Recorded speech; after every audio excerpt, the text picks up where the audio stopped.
Wapendwa, sisi kukusanyika au sisi kufanya kazi hakika sio nguvu yetu na sio uweza wetu. Ni kwa neema ya Mungu peke yake anatupatia nafasi hii. Amena. Haleluya. Ukweli tuna sababu ya kushangilia Bwana wetu ambaye anatusaidia kila wakati. Amen. Tunaendelea kushukuru Mungu kwa ajili ya wapendwa wetu wote ambao walikuwa safari wamekusanyika nasi leo, na wenzetu waliokuwa wagonjwa ikiwa wamekusanyika nasi leo. Ni neema kutoka Mungu. Tunasema asante, na tunaendelea kuombea wale ambao wakingali katika hospitali hata wanaweza kupata nguvu tena pia kuwa pamoja nasi. Tunasema sifa kwa Mungu kuwa na Mama Divine leo. Iko karibu miaka karibu sijui siku ngapi ikiwa tumekuwa naye leo tena. Tunasema Mungu asifiwe sana. Mungu wetu ni mwema, anatutendea mambo. Wengi wetu walikuwa wagonjwa, na ikiwa tunawaona wamefika, tunasema Mungu asifiwe na Mungu ainuliwe mwenyewe. Amena. Leo nina neno ambalo niko na sukumana na Yesu hapa. Nisemaje? Si wewe Yesu, kama ungekuwa na nguvu tu simame tu hapa katikati yetu ujisemeye peke yako, lakini haiko tabia yake. Anataka kutumia vyombo vizaifu hata viweze kunena kwa nafasi yake, na peke yake atende kazi. Neno letu la leo ni kwamba, rafiki, ujitahidi kuunganishwa na Mungu. Ujitahidi kuungana na Mungu. Hiki ndicho kichwa chetu cha mwaka huu cha mafundisho yetu. Kwamba kwa maana sisi tu wafanya kazi pamoja na Mungu. Tu wafanya kazi pamoja na Mungu. Sasa kusudi tupate kuwa wafanya kazi pamoja na Mungu, lazima tuwe tumeunganishwa na yeye. Na hii ni kitu kikubwa, ndio siri kubwa ya maisha yetu ya imani ya Ukristo. Katika kipindi chetu cha maombi nimekueleza kwamba tunaishi zile nyakati za hatari. Nyakati za hatari. Mnajua wakati mama anataka kuzaa. Wakati mama anataka kuzaa, alichukua mimba mwezi moja, miezi mbili, miezi tatu, miezi 4. Inapofika miezi 9, anapoanza kusikia ile michorochoro, mikorokocho, wakati wa hatari ni kufa au kupona. Ndicho kipindi tunakiishi leo katika dunia. Katika Wakorinto wa pili sura yake ya 5 mstari wake wa 17 na 18. Neno la Mungu linasema hivi. Nasema Wakorinto, barua ya pili ya Paulo kwa Wakorinto sura yake ya 5 mstari wa 17. Maneno ya Mungu yanasema hivi: kama mtu akiwa ndani ya Kristo, yeye ni kiumbe kipya. Maneno ya zamani yamepita, tazama maneno yote yamekuwa mapya. Na maneno yote yanatoka kwa Mungu, ambaye aliyetupatanisha sisi naye mwenyewe kwa Kristo Yesu, kwa Yesu Kristo, naye alitupa sisi utumishi wa upatanisho. Maana Mungu alikuwa ndani ya Kristo akipatanisha ulimwengu naye mwenyewe, asiwahesabie makosa yao, nao alituweka sisi kuhubiri neno la upatanisho. Ni neno la Bwana. Haleluya. Neno letu la leo, mpendwa, umekuwa hapa je, umekwisha kujipatanisha na Mungu? Kwa maana yeye Mungu amekwisha kufika kusudi upate kutembea na yeye, kusudi upate kuishi kama vile mwana wa Mungu. Lazima ukubali kujipatanisha na yeye. Leo tuko na wenzetu wanaotuongoza leo katika jimbo ya Kivu ya kaskazini, nafikiri na kusini, Nord Kivu na Sud Kivu. Tuna viongozi wapya wa M23 na kale kajina kingine jiko kananishinda kama AFC asawa. Wana mfumo ambao leo wanasema ikiwa unataka kutumika pamoja na wao, wende kwanza ufanye nini? Formation. Ile haiko siri, si ndio? Ukitaka kazi, kama ulikuwa mfanyakazi wa mbele, kusudi utumike na wao, wende ufanye formation. Kwa nini? Kwa sababu huwezi kutumika na mtu kama haumjue. Kila mtu ana namna yake ya mitumikio. Silo kosa. Ukienda nafasi kutumika na mtu na kama humjui, mtakosana tu. Na hapa shahiri letu hili linasema, kwa maana shahiri letu lile limetoka, kama tungelisoma pale sisi wote pamoja katika Wakorinto hii sura yake ya 5 mstari wake ule wa 17. Inasema, lakini 17, hata imekuwa mtu akiwa ndani ya Kristo amekuwa kiumbe kipya, ya kale yamepita, tazama yote yamekuwa mapya. Na anaendelea 18, anasema sasa 18, lakini vyote pia vyatokana na Mungu aliyetupatanisha. Haleluya. Kuko lile neno, vyote vinatokana na Mungu mwenye yeye peke alitupatanisha na yeye peke. Ile ndio neno mzuri. Anasema alitupatanisha na nafsi yake. Yaani Mungu alikuja kwa sababu anataka kutumika pamoja na sisi, akakuja akatupatanisha na yeye peke. Ndivyo yule anasema, aliyetupatanisha sisi na nafsi yake kwa Kristo. Yaani Mungu alikuja, wakati amekuja, alikuja ndani, akikuwa ndani ya Kristo kwa shabaha moja, ili apate kujipatanisha na wewe na mimi. Naye alitupa huduma ya upatanisho. Hii ndiyo neno anasema. Na sasa anasema namna gani? Ni kwamba Yesu Mungu alikuwa ndani ya Kristo. Kristo aliyekuja kama vile mtu, akavaa mwili, na alipovaa mwili, ndani yake Mungu alikuwa. Na Mungu alikuja ndani yake kusudi kila mtu anayempokea Kristo mara moja awe ameungana na Mungu.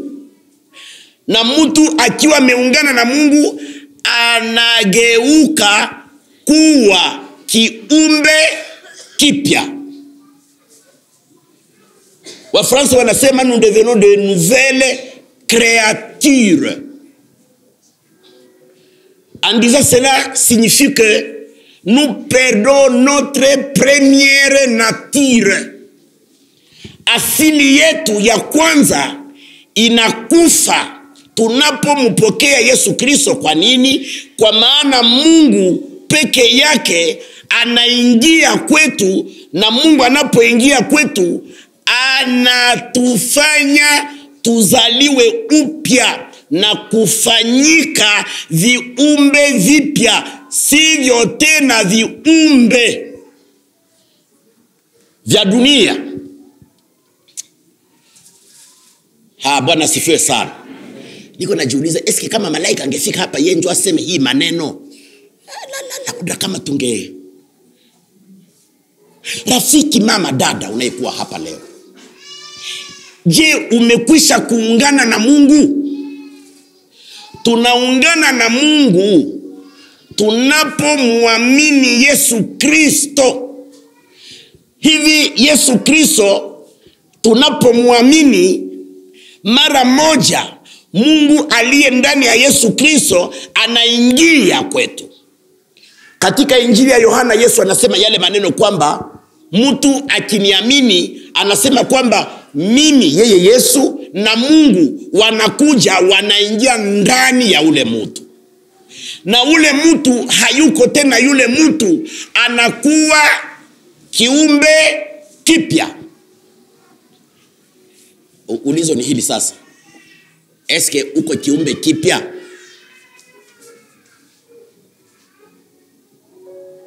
Eske umezaliwa na Mungu? Ni neno lenye liko wazi katika Injili ya Yohana sura yake ya kwanza. Tunageuka kuwa viumbe vipya namna gani? Ni wakati tunaunganishwa na Mungu. Na tunaunganishwa na Mungu namna gani? Injili ya Yohana sura yake ya kwanza mstari wake wa 12. Neno la Mungu linatamka hivi, linasema hivi. Wapendwa, maneno haya ninayoyasema leo yamenisumbua juma lote, na kipindi chote hiki Mungu anayazungumuza ndani yangu na kuniambia angalisho, hakikisha kama watu unaokuwa nao wamekwisha kuunganishwa na mimi, yaani wameamini Yesu Kristo na kufanywa kuwa viumbe vipya.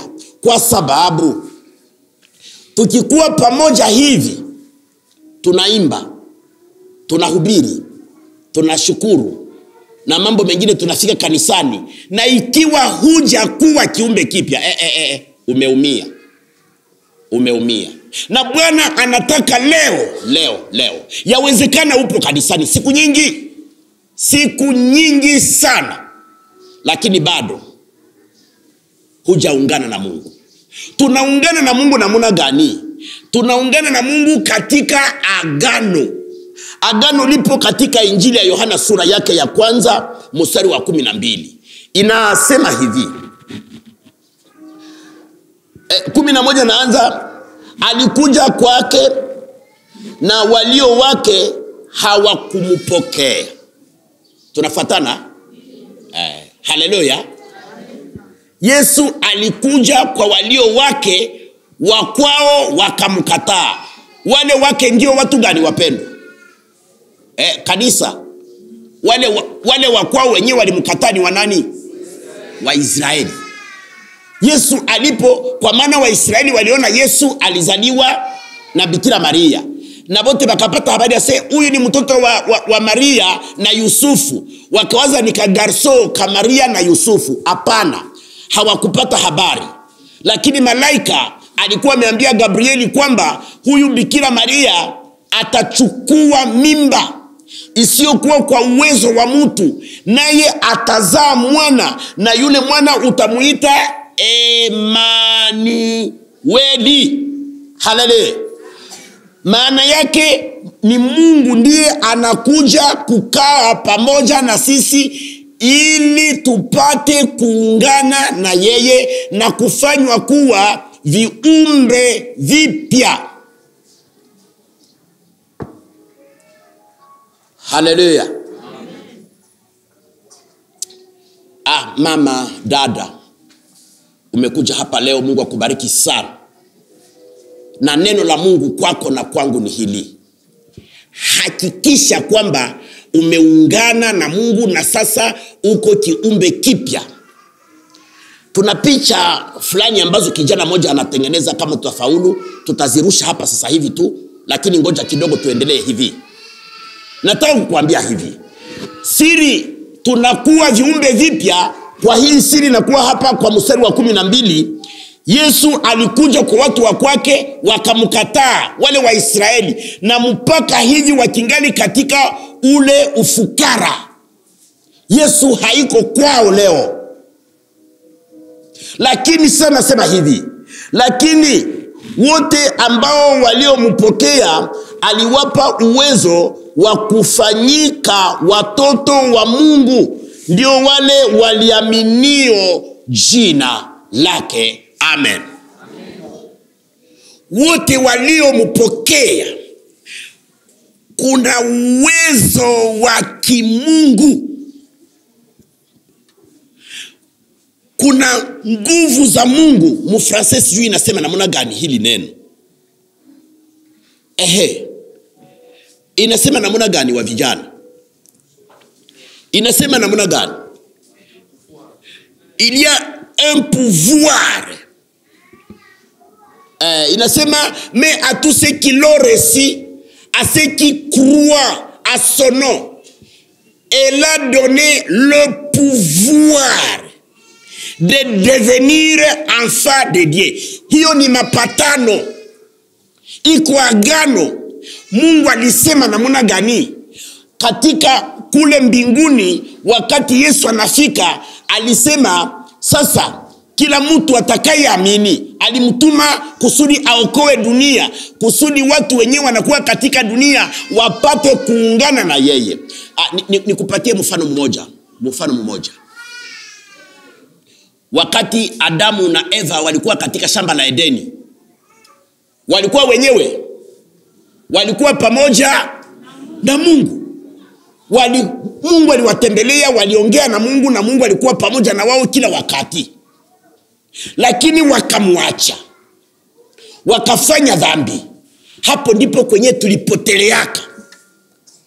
Na mtu ule roho wa Mungu aliyekuwa ndani yake, kwa sura ya 6 ya kitabu cha Mwanzo, Mungu peke yake anasema nimeona mwanadamu akili yake ni ubaya, na anawaza kama vile na wanyama wengine. Aseme kwamba roho yangu haitadumu katika roho ya mwanadamu.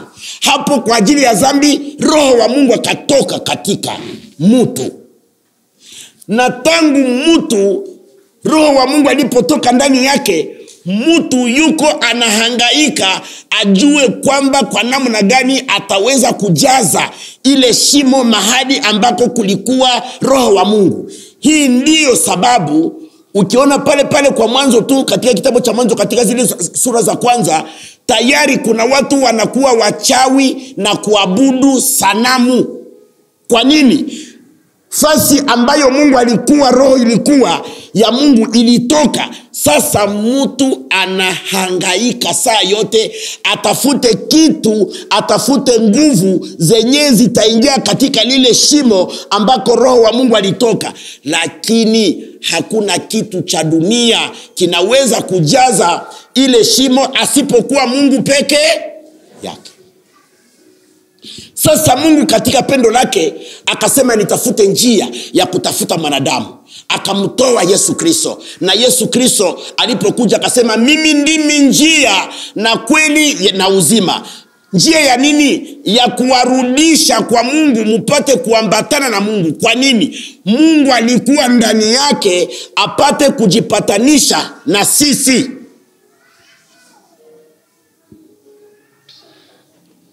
Haleluya. Nataka kukuambia hivi mpendwa, na wewe, na labda nitasema hata na mimi, kila mtu duniani anahangaika, anatafuta mambo yake atayafanya namna gani. Probleme zitakuwaje ikiwa vyumba vya maombi vinavuma leo? Vyumba vya maombi, watumishi na wajakazi, kwa sababu watu wanahangaika, wanatafuta mtu atakaye wapatanisha na nani? Na Mungu. Mungu atupatie majibu ya mahitaji yetu. Atupatie nyumba, atupatie bwana, atupatie bibi, atupatie mtoto, atupatie kazi, atupatie bia ya kwenda Ulaya, atupatie. Na vyumba vinajaa. Sijadanganyika nikisema kwamba hakika mambo mengi ambayo tunaletewa katika vyumba vya maombi si kwa sababu ya watu kuokoka. Hapana. Si tunakubaliana kwa ile bandugu? Munikubalie kwa ile, sisemi bongo. Ni kwa ajili ya mahitaji mahitaji yetu. Lakini shabaha ya Mungu ni hii: wewe unahitaji na mimi nahitaji. Na kuna hitaji moja kubwa mu maisha yako, ni wewe, ni mimi kuungana na nani? Na Mungu. Sasa hii Mungu akatafuta njia ya kutuunganisha na yeye. Alikuwa ndani ya Yesu Kristo, na ndivyo alipokuja Yesu Kristo, kila mtu anapomwamini mara moja, mtu huyu kuna nguvu za Mungu. Hiyo ni ahadi ya Mungu. Ni kwamba kuna neno la Mungu lililotoka kwamba kila atakayeamini anafanywa kuwa mwana wa Mungu, na lile neno lina nguvu.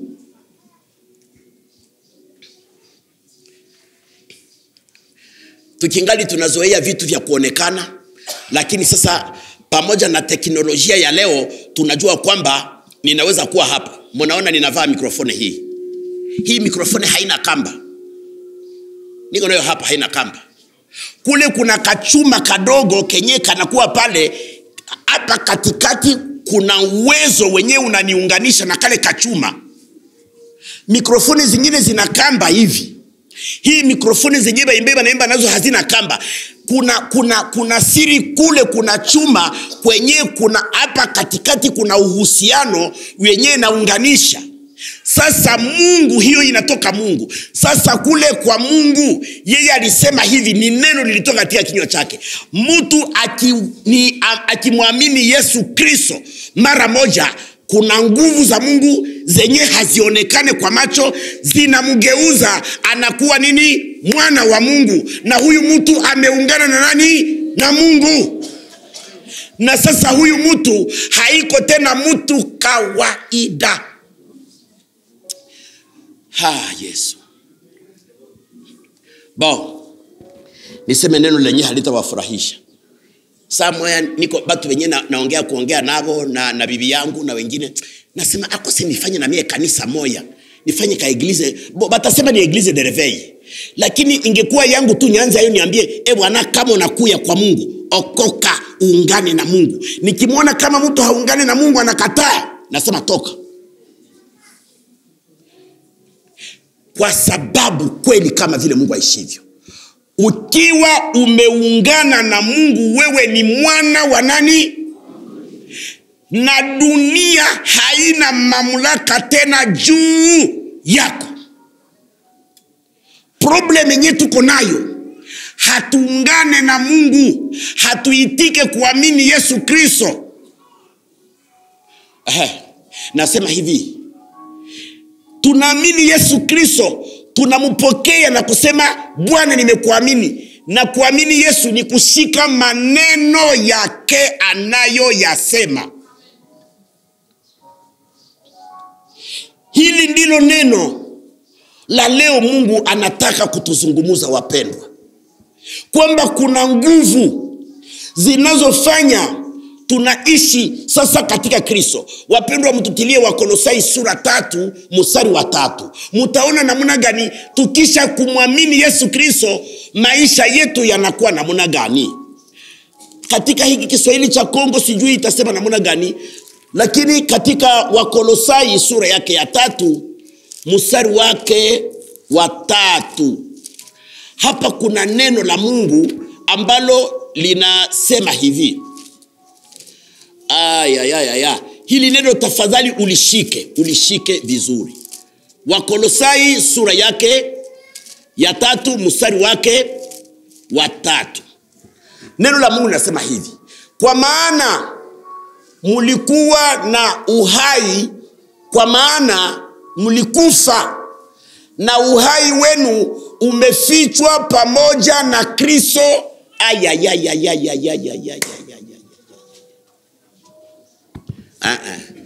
Hili neno kama mngelisikia jameni, anasema wazi, kwa maana mulikufa na Kristo, kwa maana mulikufa na maisha yenu yamefichwa pamoja na Kristo katika Mungu. Haleluya.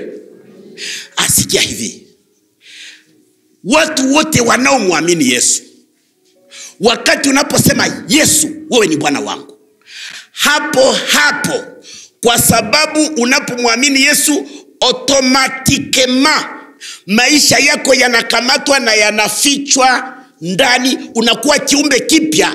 Baada ya kuwa kiumbe kipya, ya zamani yanapita. Sasa unakuwa kiumbe kipya, na sasa maisha yako yanafichwa ndani ya Kristo.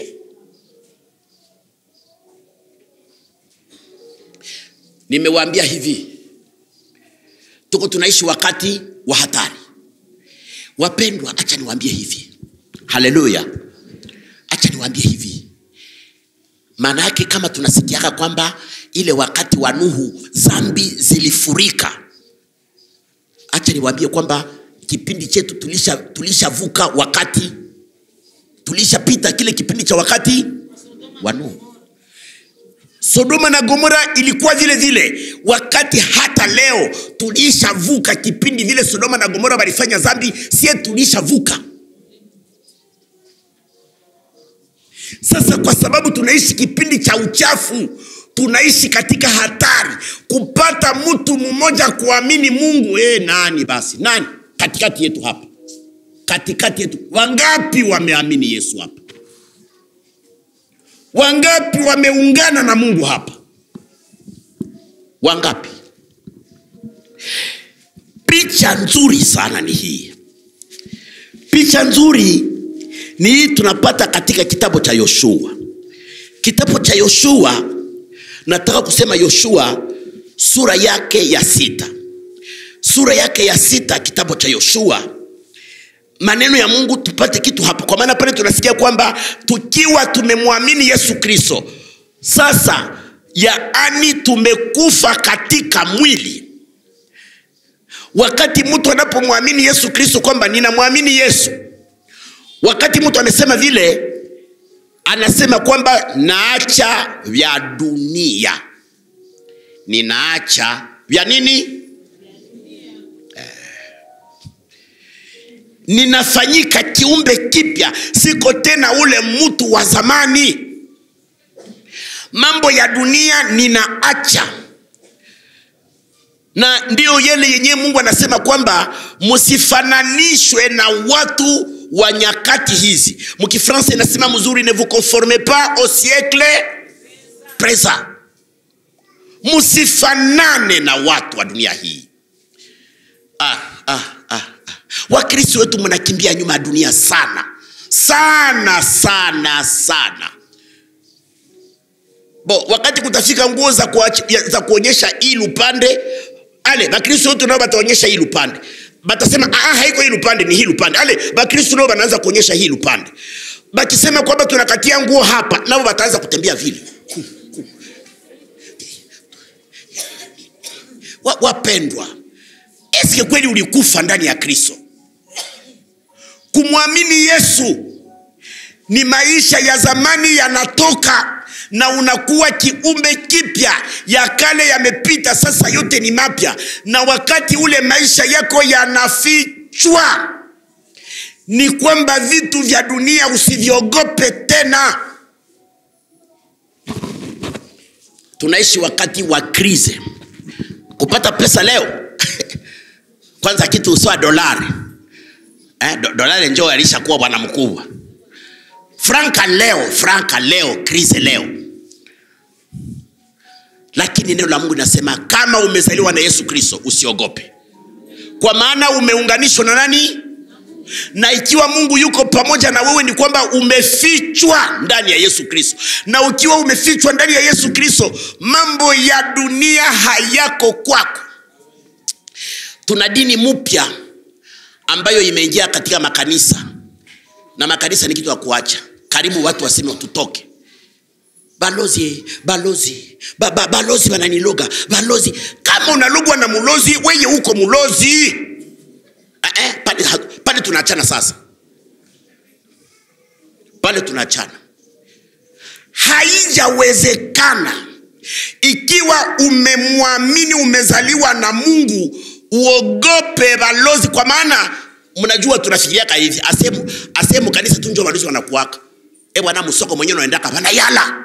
Mubisi banayala. Mukartie yenu banayala. Bongo kweli. Ubakimbilie wapi sasa? Na balozi walianza wakati gani? Vinaanza katika Mwanzo. Uchawi unaanza katika kitabu cha Mwanzo na wanashuka. Ikiwa Yoshua, ikiwa Musa, ikiwa Haruni, Waisraeli walimwambia kwamba ututengenezeye sanamu ya kuonekana. Le Dieu visible. Ni bulozi, ni buchawi. Hawakuamini Mungu asiyeonekana. Kwa maana Mungu asiyeonekana tunampata kwa nini? Tunatembea naye kwa namna gani? Kwa imani. Oh, pole. Pole, pole wa Kristo. Pole. Tukiwa tumekuwa ndani ya Kristo, Biblia inasema tumefichwa ndani ya Mungu. Ningependa kijana kama angenirushia picha ya kwanza. Tuone ile picha yenyewe iko pale kidogo. Kama tutaipata. Basi. Hivi haijaonekana hata kuwasomea hii shahiri ya Yoshua. Tunataka kusema Yoshua sura ngapi? Sura 6 mstari wake wa 12 na ngapi? 22 hadi 24. Biblia inasema hivi. 22 hadi mstari wa 22 hadi mstari wake wa 22 na 3 na 4. Sura 6 tunasoma, Biblia inasema hivi. Inasema kwamba nayo Yoshua akawaambia wale wanaume wawili waliopeleleza nchi ingine katika nyumba, waliopeleleza nchi, ingieni katika nyumba ya yule kahaba, mkamutoe huyo mwanamke mwenyewe na vitu vyote vilivyomo kama mulivyomwapia. Basi wale vijana wapelelezi wakaingia, wakamtoa Rahabu na baba yake na mama yake na ndugu zake na vitu vyote vilivyo kuwemo, wakamtoa na jamaa zake wote pia, wakawaweka nje ya matuo ya Israeli. Na mpaka tunasoma kwamba lakini Yoshua akamhifadhi Rahabu yule kahaba na watu wa nyumba ya baba yake na vitu vyote vilivyokuwa navyo, naye akakaa katika Israeli hata leo, kwa sababu aliwaficha wale wajumbe waliotumwa na Yoshua ili wapeleleze nchi ya Yeriko. Tunapata picha moja hapa. Mbele tende kwa ile picha, nataka niwaeleze habari moja. Nataka tuelezane habari hii ya Yoshua. Waisraeli wanataka kuingia Yeriko. Haleluya. Eske mnanifuata? Mnipepe hivi wanduka kama mnanifuata. Sawa sawa. Très bien, mko watu wazuri kabisa. Mnatia moyo kweli. Mnisikie wapendwa. Mnisikie huku. Waisraeli wanataka kuingia Yeriko. Musa anasema hivi. Mwende. Akatuma wapelelezi wawili, wakaenda kupeleleza ile nchi, wakapeleleza. Wakati wanataka kumaliza, wale watu wa Yeriko wanawaona, hawa ni wapelelezi, wakawakimbiza. Wanawakimbiza na wapelelezi wakakimbia, wanataka kutoka hivi, wakafika katika ukuta, wakaingia katika nyumba ya Rahabu na wakaambia Rahabu hivi, utufiche, wanataka kutuua. Biblia inasema kwamba Rahabu akawakamata, akawaficha. Akisha kuwaficha, wale watu wakafika. Tuko tunakimbiza wapelelezi. Iko sawa, wameingia hapa. Wale watu wanataka kutuangamiza, wataharibu nchi yetu. Utupatie nao. Rahabu akasema hapana, kweli waliingia hapa lakini wakapita na wameendelea. Wale wanajeshi wakakuja mara moja, wakawafuata na wakaenda kuwafuata kule. Wakisha kupita, Rahabu akaingia katika chumba kwenye walikuwa, akaita wale wapelelezi. Bwana, nimewaponyesha, na ninyi mniambie mtafanya nini kwangu, kwa maana tunajua hakuna watu wenyewe wanasimama mbele yenu, mtafanya nini? Wakafanya naye mapatano, alliance. Mapatano.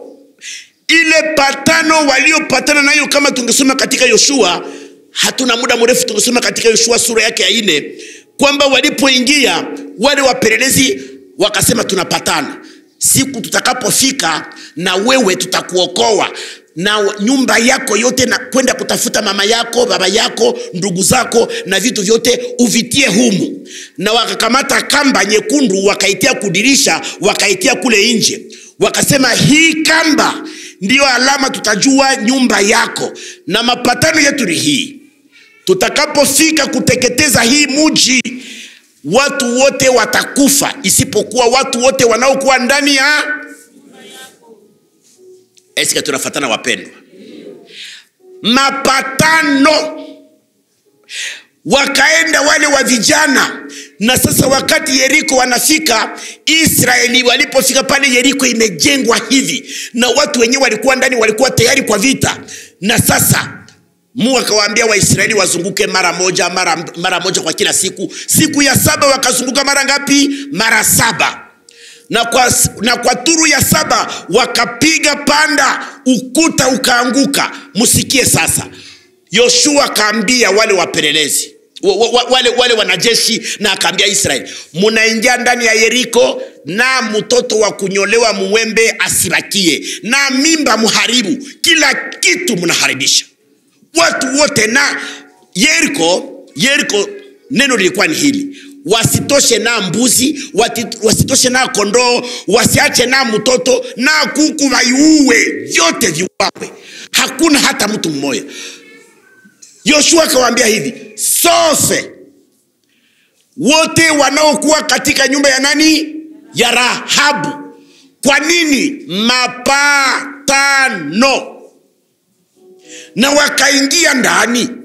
Walipoingia ndani, walipoharibu mji, wale vijana wawili kwenye tumesoma, Yoshua akasema, ale mwende nyinyi ndio mnajua ile nyumba. Wakafika kwa ile nyumba, Biblia inasema kwamba wakatosha wote.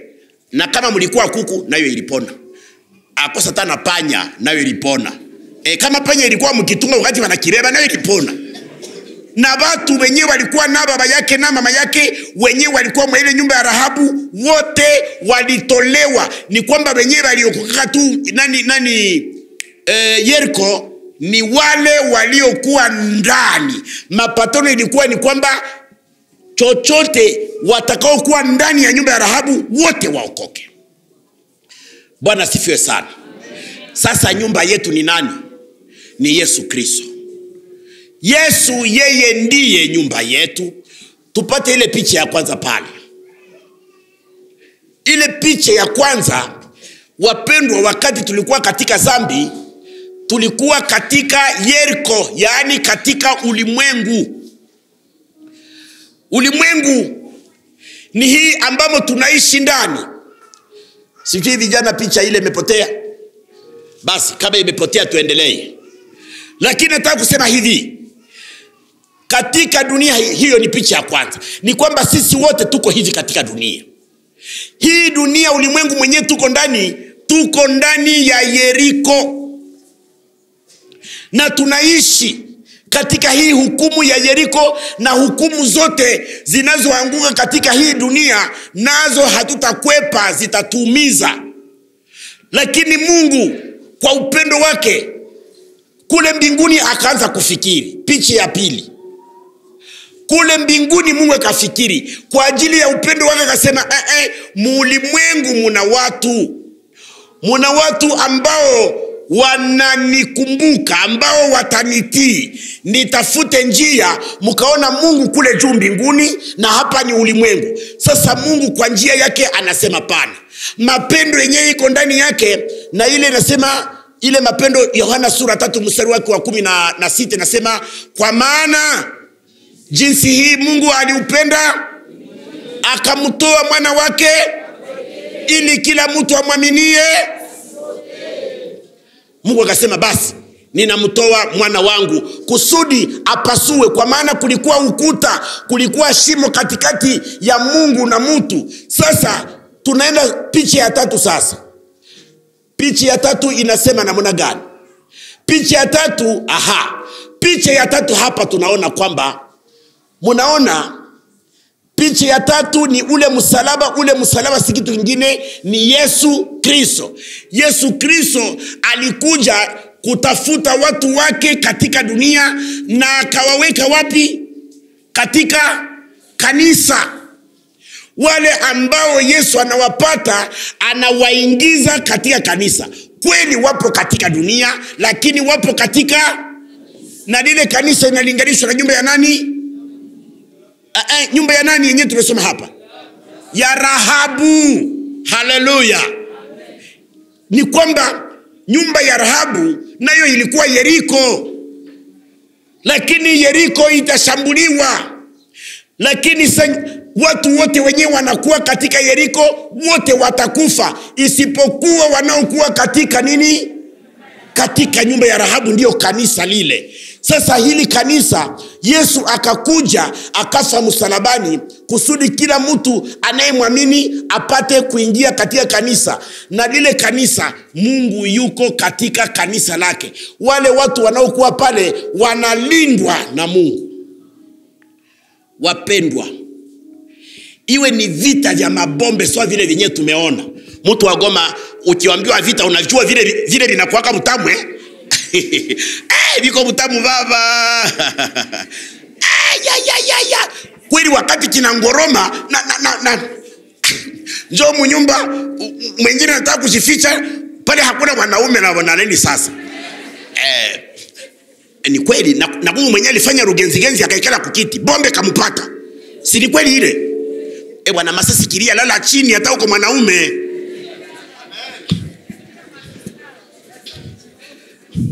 Haleluya. Dunia ni vita, hasa dunia ya leo na maisha yetu tuko nayo ni problem. Lakini kitu vita vikubwa vinafika ni hukumu ya Mungu. Hukumu ya Mungu itakuja. Na sasa wakati tuko katika dunia, yeye Yesu anasema, tumesoma katika Wakolosai sura 3 mstari wa 3 kwamba tunapokuwa tumemwamini Yesu tunaingia katika kanisa. Sasa maisha yetu yanafichwa ndani ya nani? Nikwambie Mkristo wa Hermoni, mimi na Kalao tutashikamana mwa ile chumba ya maombi.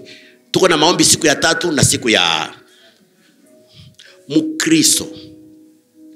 Kama vile Mungu aishivyo, kama vile nimesimama hapa, hakuna mchawi iko na uwezo juu yako. Hatuwezi kulapa. Ni neno la Mungu wapendwa. Ulikufa nini na wachawi? Tukuambie nini?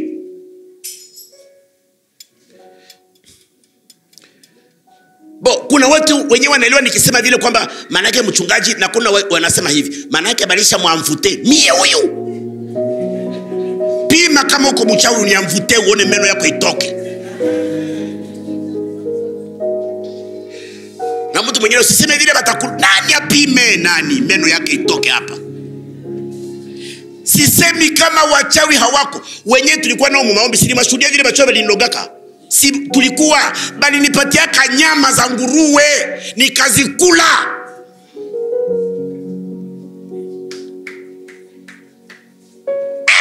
Banaliroga uko mulozi na wenjo mara banakuloga.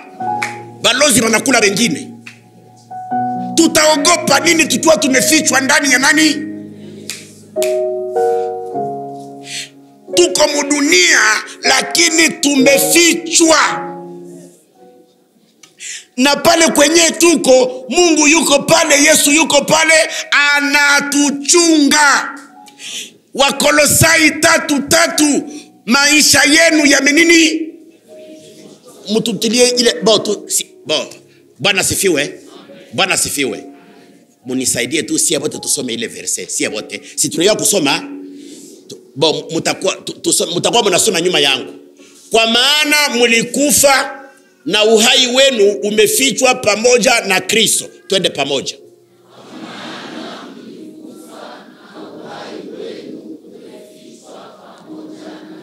Katika Mungu.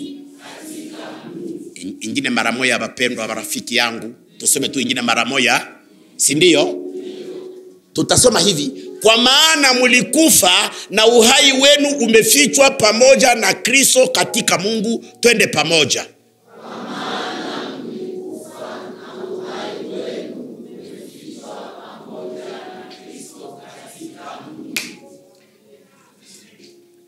Sasa nyie munaaminiaka maneno ya shetani kuliko kuaminia maneno ya Mungu.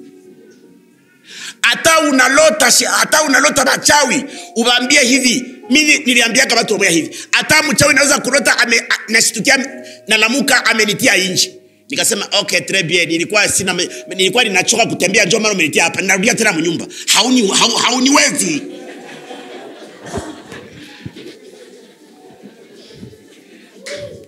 Mumekufa nini Hermoni? Alama ya kuonyesha kwamba umekuwa kiumbe kipya ni kwamba umefichwa. Usiogope.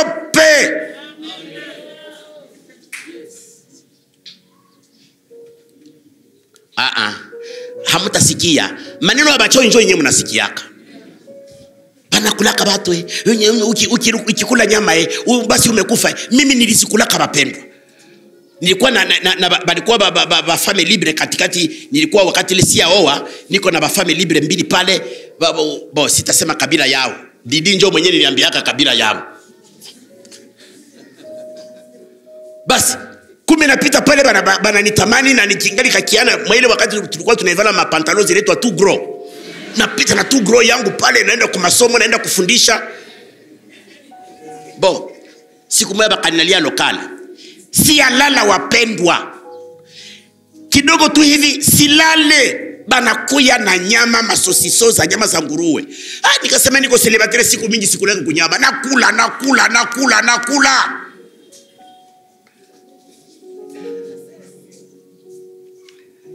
Ile ilikuwa 84. Tuko mu 2000. Si yao wakati ule. Basi nikatoka binaishi, nikasema Mungu wewe bameniloga. Kweli ilikuwa ni ulozi. Balitaka kuniloga. Nikakumbuka mara moja, kamata neno la Mungu linasema katika Marko 16 nasema mutakula kitu cha kuwa lakini hakita. Basi nimepona. Nikapiga magoti yangu nikasema asante Yesu. Nilikuwa na umeru mingi. Nimepata vitamini. Hii haitanizuru kitu. Nilijua wazi kama ni ulozi.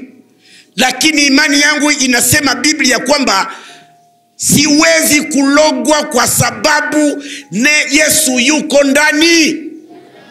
Eske simie huyu nilikufiaka wapi? Na sikupigana kanabo. Par contre babo njoo nyuma ya siku mbili niko napita wanasema si uko tunatusalimia tulishaiwa kama huko Mkristo. Nikasema babo mlipata. Na mimi najua wale watu waliangamia tu. Bwana sifiwe sana. Wakristo wa Hermoni, bulozi munatosha wapi? Bachawi bali bakamatia wapi? Bana bakamata kwa sababu hamufichwe ndani ya nani? Batakukula. Banakulaka watu. Banakulaka. Sasa neno la Mungu hili ambalo tunalolisoma, Rahabu akaokoka. Na hii ndio muujiza ambao tunangojea. Rahabu alikuwa katika Yeriko wakati Israeli alikuwa haja kuja. Biblia inasema hivi kwamba wakati Israeli alifika na kupiga mwingine, hukumu inaingia Yeriko, wote wakakufa isipokuwa wote waliokuwa ndani ya Yesu Kristo walichukuliwa na Bwana. Katika tumalize na ile shahidi moja basi la mwisho kwa kumaliza ni katika Wafilipi sura yake ya 3. Wafilipi sura ya 3, neno la Mungu linasema namna gani? Linasema hivi, ile mstari ya mwisho. Biblia inasema hivi katika Wafilipi sura yake ya 19:12, mwisho wao ni uharibifu. Nianze kwa 18. Kuna watu wapo katika kanisa lakini kweli sio watu wa Mungu. Wapendwa, hakikisha umeingia katika kanisa. Je, umeokoka? Je, umeunganishwa na Mungu? kwa maana matendo unayoyatenda yanashuhudia kwamba bado huna Mungu. Sasa katika Wafilipi 18 naanza hivi: maana wengi huenenda ambao inasema, maana wengi huenenda ambao nimewaambieni mara nyingi habari zao, na sasa nawaambia hata kwa machozi. Ndio machozi ninalia hapa, wapendwa wa Hermon. Munaenenda namna gani? Munaenenda kuwa ni adui, na inasema hata kwa machozi kuwa ni adui za msalaba wa Yesu Kristo. Ukisema umeokoka, uko Mkristo na bado unaishi dhambi, uko adui wa msalaba. Inasema 19, inasema mwisho wao ni uharibifu, Mungu wao ni nini? Tumbo. Utukufu wao uko katika fedha, katika haya waniao mambo ya dunia hii. Lakini 20 inasema namna gani? Kwa maana sisi wenyeji wetu uko wapi? Mbinguni. Kutoka huko tena tunamtazamia Mwokozi Bwana Yesu Kristo. Inaendelea 21, atakaye ubadili mwili wetu wa unyonge upate kufanana na mwili wake wa utukufu, kwa uwezo ule ambao kwa huo aweza hata kuvitiisha vitu vyote viwe chini yake. Amena. Hii ndio verse yetu ya mwisho ya leo. Neno letu ni kwamba ni ulizo, umeunganishwa na Mungu? Tuko katika dunia ambayo inaisha. Wapendwa, Yesu hana tena muda mrefu na hajarudia. Yesu atarudia hapa sasa hivi. Atakuja kurudisha, mturudishie ile picha ya 3 ile. Atakuja kuchukua wale wenyewe wako mwa ile nyumba. Ile nyumba sio vile Rahabu alikuwa katika nyumba. Yeye Rahabu alikuwa katika nyumba, na wakati walipopiga Yeriko, wote waliokuwa katika nyumba ya Rahabu walitoka. Ndivyo wote wanaokuwa katika kanisa, parapanda linapolia, ile mlango ile watakwenda na kuungana na Mungu na kunyakuliwa mara moja. Ikiwa umemwamini Yesu Kristo, wewe ni kiumbe kipya, ya kale yamepita, yaani haufanye dhambi tena. Wewe unaishi katika uasherati, unaishi hata, na msishangae kwa mtu hapa iko na irizi na iko mkanisa hapa. Sasa wewe utasema mmenilota hapa, sina wewe uko mruzi sana wengine. Basi ukiwa umechanjwa dawa za mashetani za wachawi, wewe ni kitowero ya wachawi, sababu hauko ndani ya lile kanisa, hauko katika ile nyumba. Lakini Biblia inasema, tumesoma katika Waefeso kwamba tunangoja Bwana wetu Yesu Kristo, ambaye atakaye kuja mara moja atatuchukua. Tena mkumbuke neno linasema wale wenyewe wako mwa lile kanisa wako hapa, lakini na wako mbinguni. Ile wale mnajua shetani, sikufasiria ile pale kwa picha 1 2 3, ile D ndio ulimwengu wa shetani. Ulimwengu wa shetani pale katikati ndiko kwenye nguvu za giza zinatoka na zinashambulia watu. Nguvu zote za maji, nguvu za uchawi, nguvu za dhambi, zingine kuzimu. Na sasa watu wakiwa wamekuwa ndani ya kanisa, elewa kwamba wako hapa na wako mbinguni.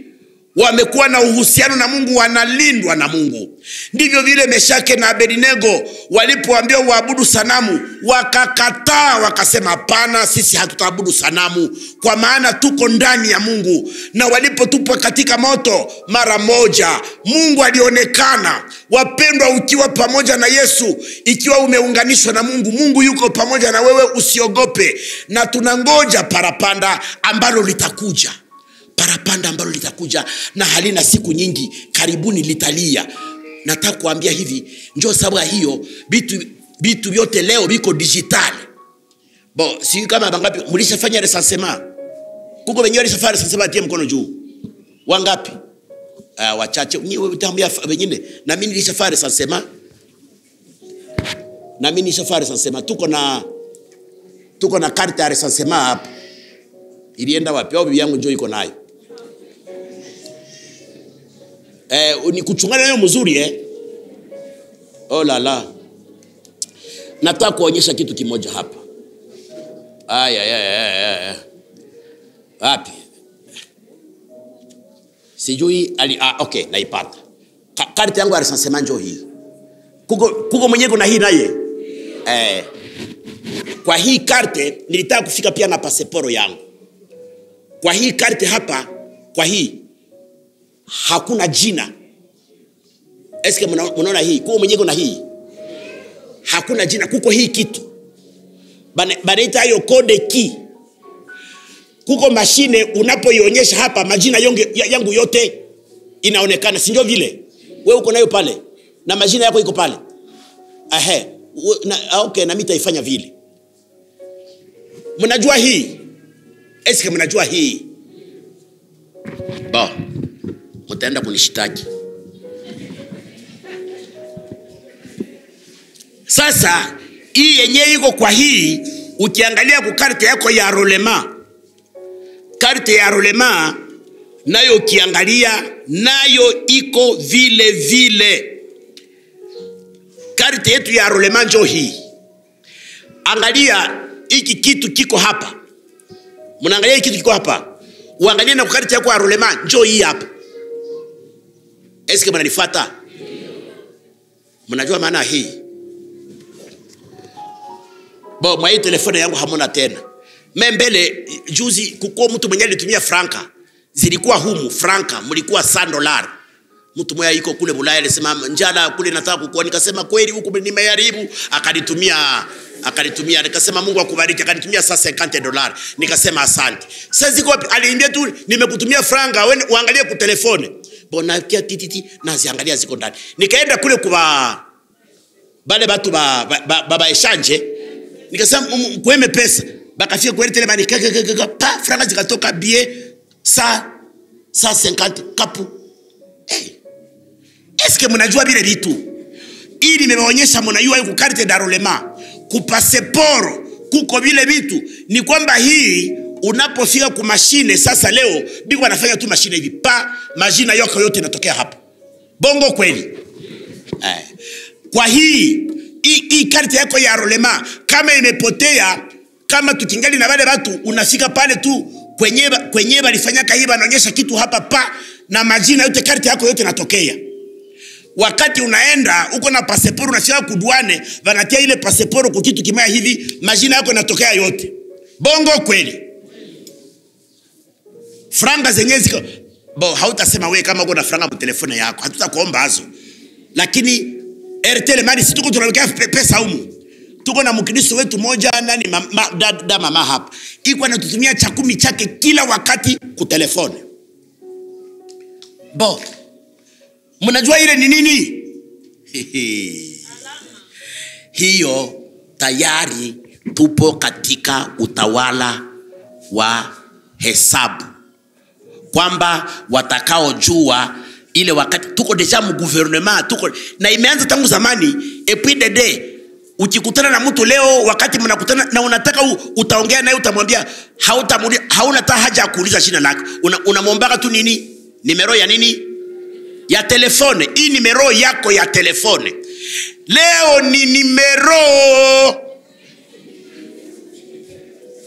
Leo ni digitale. Leo ni nini? Ni digi.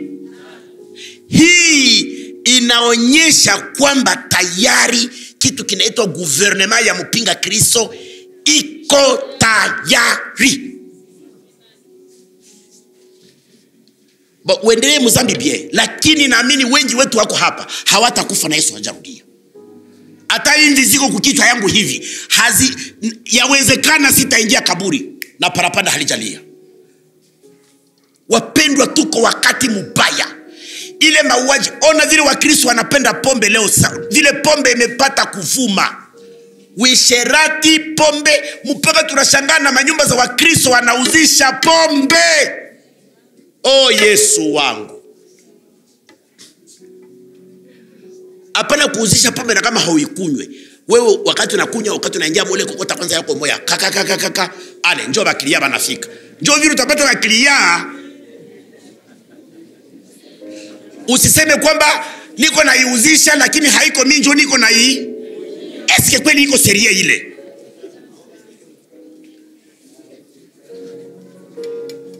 Kanisa gani tuko nayo? Wapendwa wa Kristo, tunaenda wapi?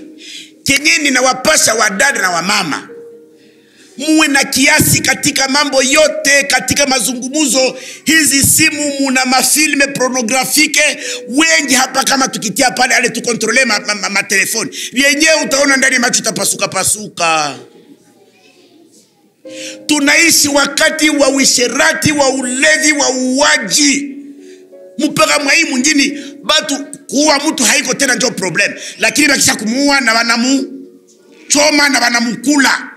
Nilishangaa siku moja ile tu kisha tu vita, ninashuka mwenje ya majengo, mimi niko tena barabara, kuko fasi balikuwa vile banachoma kama hii mapine ya kilio. Niko naangalia kwa, kisha ule kiano ule shofera niambia hivi, hauone mchungaji, hauone? Nikasema si balichoma iko asapa, naona pale, kumbe balichoma mtu miguu ndio ilibakia barabara hivi. Eske tukingali mu dunia bandugu? Eske kweli tukingali mu dunia ya kuikala ndani? Mpendwa, fanya yako yote uingie mkanisa kwa kumwamini Yesu Kristo na kujitenga na dhambi. Parapanda likilia, tupande twende kwa Mungu. Mungu atubariki, amen. Mungu atubariki. Tutaomba Mungu wakati huu. Rafiki yangu, haiko mafundisho yenyewe tunafundisha tena, ni kupona deni. Usibakie habakuniambiaka.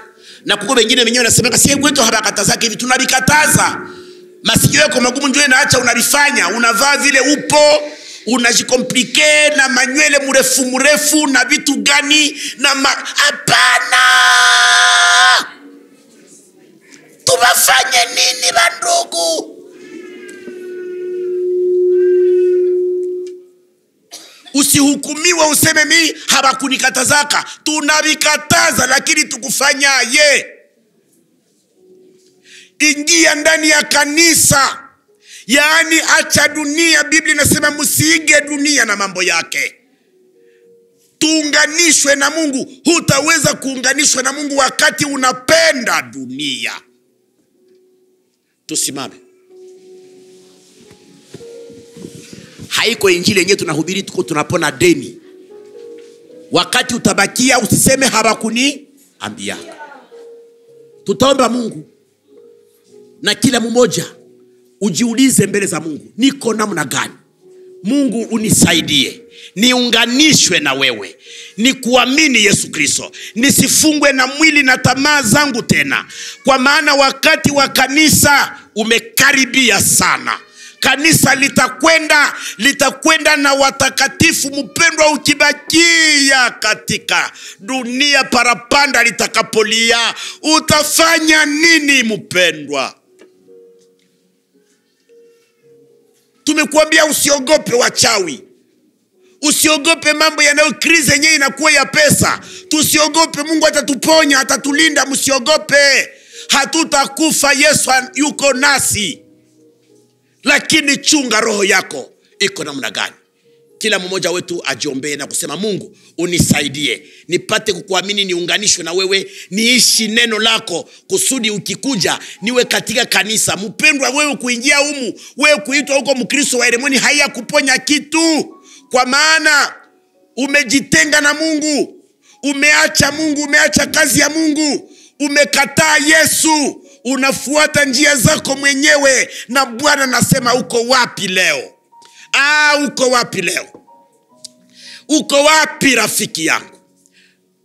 Sijui kama kuna mmoja anasema kama bangeita mimi ningeenda kutengeneza. Kuja basi, kama unataka kutengeneza kuja hapa. Usiseme kwamba bangeita. Sauti hii ni ya kukuita. Kama unataka kutengeneza uje usimame hapa mbele, tuombe na wewe basi, wakati kila mmoja iko na jombe. Na kama sote tuko tayari, nimepona deni mbele za Mungu na mbele zenu.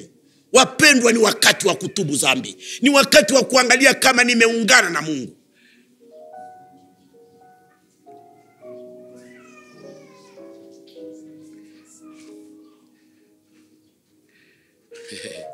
Wapendwa, iko siku hii sauti hutaisikia. Hutasikia naye kuita, utasikia bali kama nasema badiisha enda. Badiisha enda. Hallelujah. watu watakwenda na Yesu, wale wanaokaa ndani ya nyumba ya Mungu, wale wanajitenga na dhambi, wale wanaishi wameunganishwa na Mungu. Hakuna njia nyingine isipokuwa peke yako. Tumeita sauti, na hii sauti inatosha. Muda wetu umekwenda sana, tunahitaji kumaliza na 12h. Sasa hapa tutaomba Mungu. Tuna watu wachache ambao wamesimama hapa. Pastor, kuja shuka chini tuombe na hawa watu wanaokuwa hapa. Tuombe Mungu awatakase, awaoshe na wapate kuungana na Mungu. Tanyosha mikono yetu juu ya hawa wapendwa. Na wewe mahali unapokuwa mpendwa, ujiombeye. Sema na Yesu hivi: Yesu, nataka unipe uwezo wa kuungana na wewe. Niache ulimwengu, nitembee katika woga wako maisha yangu. Na tunaombea hawa wapendwa wanaokuwa hapa. Tunyoshe mikono Pastor. Mungu Baba, katika jina la Bwana wetu Yesu Kristo, tunainua kanisa letu mbele za uso wako. Namna tunavyoishi, tuko mbali na wewe. Tunahangaika katika kukimbia wachawi, tunahangaika kwa ajili ya maisha, lakini tumekuacha wewe, kwa maana tukikaa ndani yako hakuna nguvu za wachawi zinaweza kufika kwetu. Yesu Baba na Bwana wetu, tumeita watu wanaotaka kutengeneza maisha. Huyu mmoja, hawa wawili, hawa watatu, hawa wane, hawa watano wamesimama, hawa sita wamesema mimi niko sistahili, niko mwenye dhambi. Tunainua mikono yetu juu yao. Uwasamehe, uwatakase, uwahurumie, uwaoshe, waungane na wewe, watembee katika woga wako hadi parapanda linapolia. Yesu, tunakuomba uwatakase, uwajaze roho wako, uwape uhodari. Ndivyo tunawaacha mikononi mwako Bwana. Mungu, na kanisa letu lote la Hermoni tunalileta mbele zako. Gusa watu wapate kuwa na woga wako, waunganishwe na wewe, watembee katika woga wako. Baba, ndivyo tunavyokuomba. Baba, uwatakase hawa na kuwaongoza, na uzungumuze na kila mmoja wetu ambaye amesimama, ajipatanishe na wewe Mungu. Ndivyo tunavyokuomba katika jina la Bwana wetu Yesu Kristo. Amen. Mungu awatakase. Amen.